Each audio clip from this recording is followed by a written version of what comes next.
tu es cupide ou pas. Amen. Amen. Si donner pour toi est un problème, tu es cupide. Si donner pour toi, Amen. Surtout pour Dieu, quand il donne avec joie, ne donne même pas. Quand il donne sans joie, plutôt, ne donne pas parce que ça ne va à rien servir. Quand il donne une offrande, par exemple, à Dieu, tu dois donner avec joie. Amen. C'est pourquoi Dieu a demandé à Moïse pour son tabernacle, le tabernacle de Moïse n'était pas construit avec les dîmes. Les dîmes, c'est une loi, donc c'est des redevances de l'homme envers Dieu. Mais Dieu voulait quelque chose de volontaire. Comme l'église de Jésus-Christ est conçue par des volontaires. Les gens qui veulent avancer avec Dieu. Amen. C'est volontairement et avec joie que tout le monde a donné jusqu'à Moïse. Il dit, hey, assez, assez. On ne veut plus recevoir, on a construit le tabernacle de Moïse. Alléluia. Amen. S'ils étaient cupides, le tabernacle ne serait pas là. Alléluia. Amen. Alors il faut faire attention à la cupidité. Chaque fois que tu vas avoir un test, que tu ne peux pas céder quelque chose, surtout quand tu as un peu, amen, que tu ne peux pas donner, sache qu'il y a un peu de l'avarice. Et l'avarice là, ce n'est jamais bon. Amen. Parce que tu ne donnes pas. Celui qui retient et libéralement devient pauvre, dit le texte de Proverbes. Amen. Amen. Tu dois pouvoir donner avec joie. Amen. C'est pourquoi beaucoup tombent dans des pièges de prédicateurs. Ils disent, aujourd'hui il faut donner $500 à Dieu, vous allez être béni. Alors ils vont donner à cet endroit-là. Il n'y a même pas de bénédiction parce que les dons, on ne les demande pas comme ça. Amen. Le peuple dit doit savoir qu'il faut donner à Dieu. Et c'est avec joie. Et c'est volontaire. Il doit savoir aussi que j'ai une redevance. C'est ma dîme que je dois donner à Dieu. Mais c'est toi avec Dieu. L'église ne peut pas t'appeler. Hey, frère, tu n'as pas donné la dîme hier. C'est pas normal. Alléluia. Mais c'est des choses qui se passent. Hein? Amen. Amen. Amen. Alléluia. Donc l'attachement au bien, c'est cette forme d'idolâtrie qui est extrêmement dangereuse. On va faire très attention. Alléluia. Dans les 15 minutes qui nous restent, je vais passer à une étape très importante. Amen. C'était comme l'eau, cette étape pour moi. Alléluia. Comment on devient idolâtre?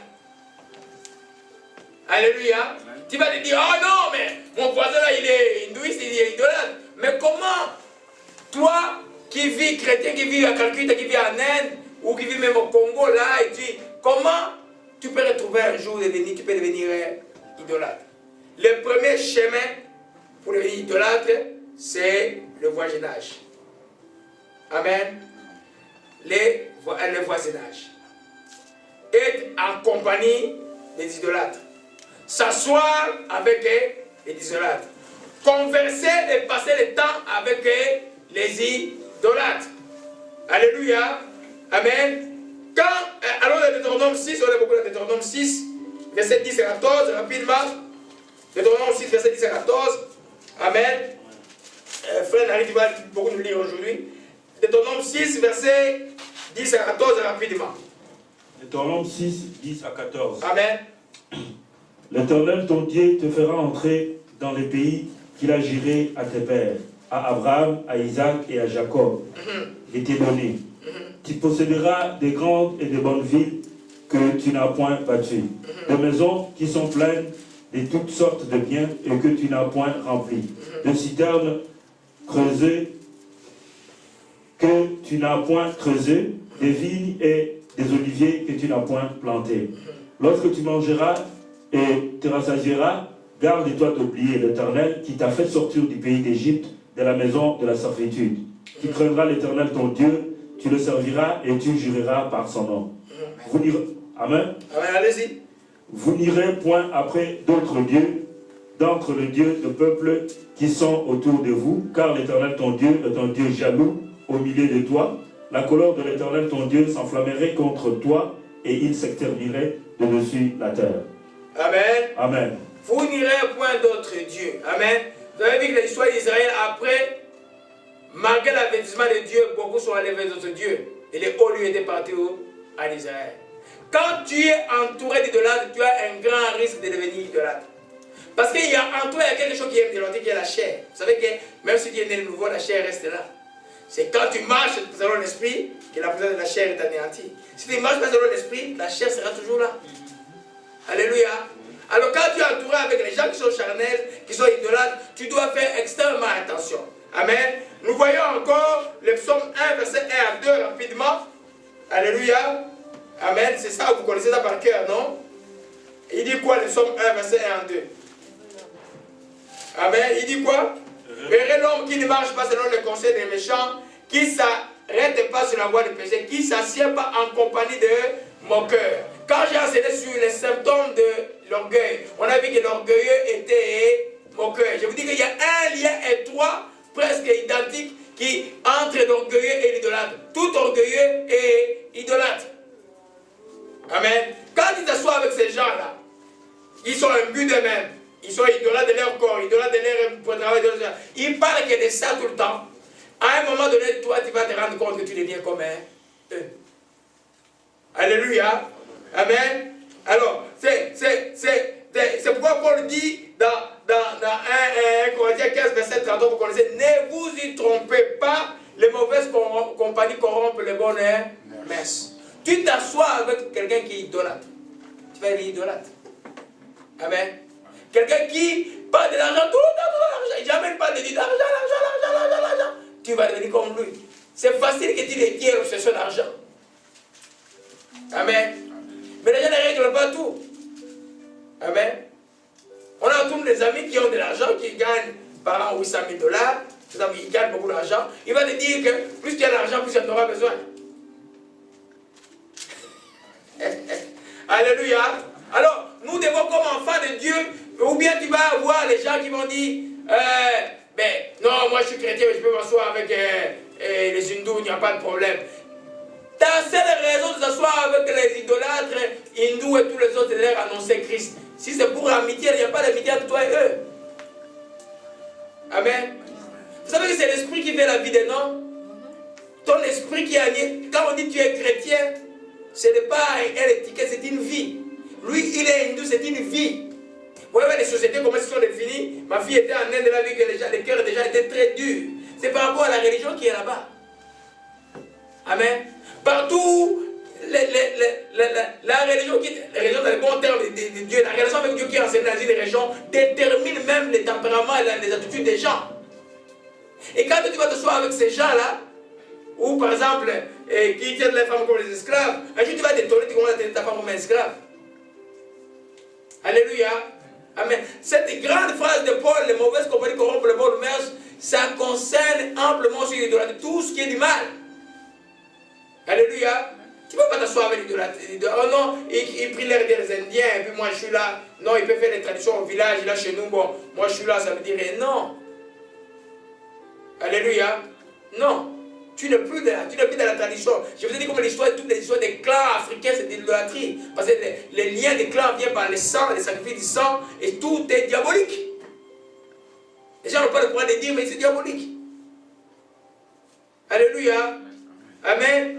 Amen. Alors nous comprenons bien que si il y a un principe qui dit ce qui s'assemble serait semble. Oui, oui. Amen. Si tu es à l'aise avec l'idolâtre, avec des gens qui se... Par exemple, je prends je parle beaucoup des femmes aujourd'hui là.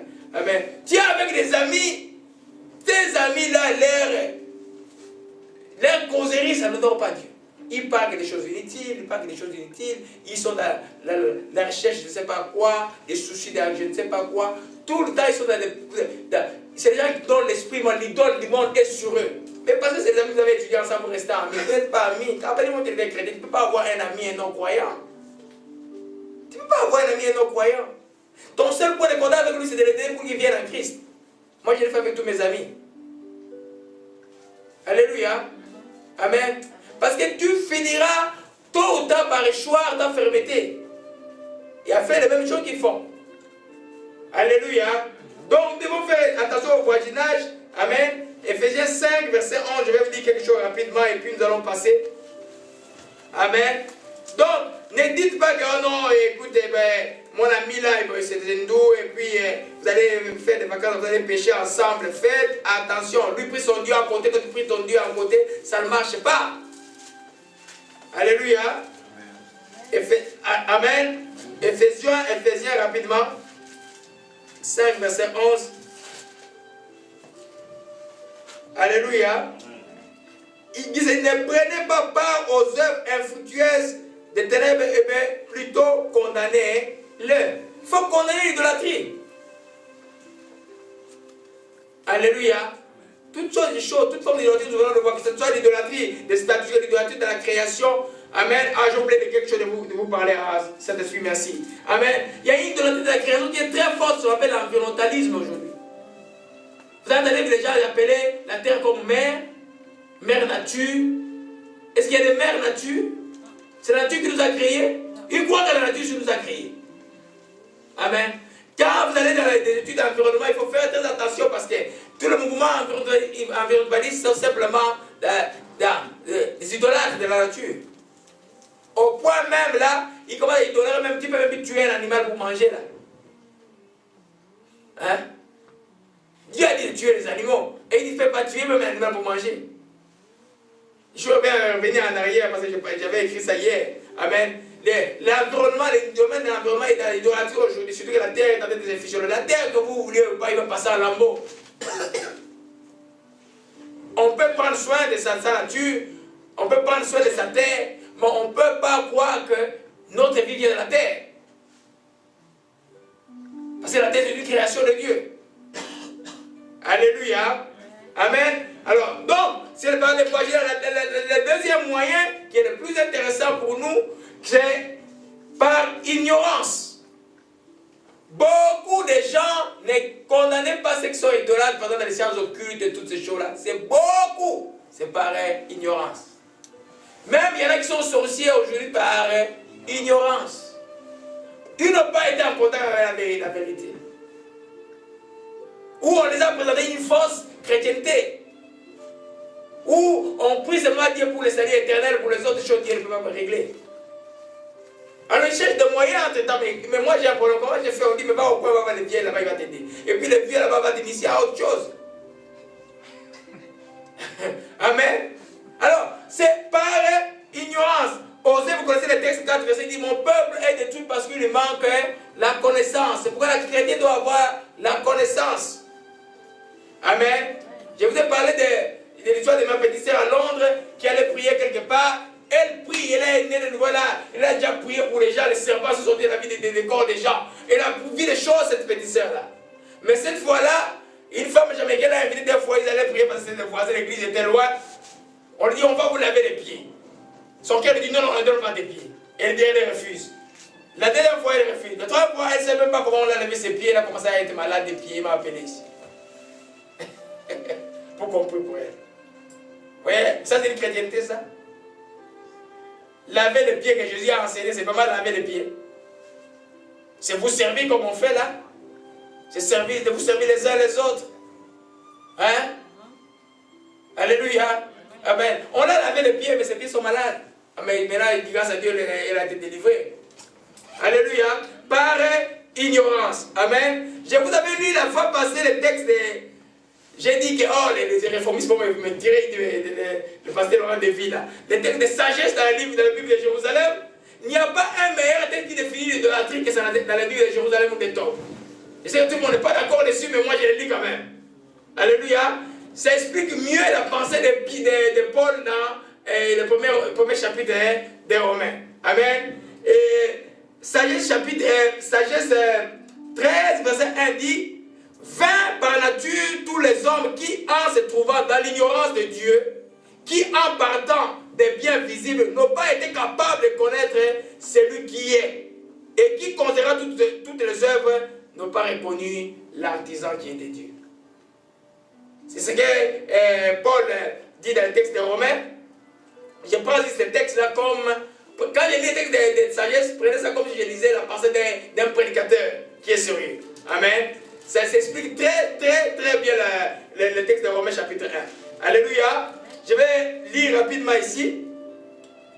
C'est qu'on peut connaître de Dieu et manifester pour eux Dieu leur ayant fait connaître les perfections invisibles de Dieu, la puissance éternelle, sa divinité, se voit comme elle est unie depuis la création du monde, comme quand on les considère dans ces ouvrages.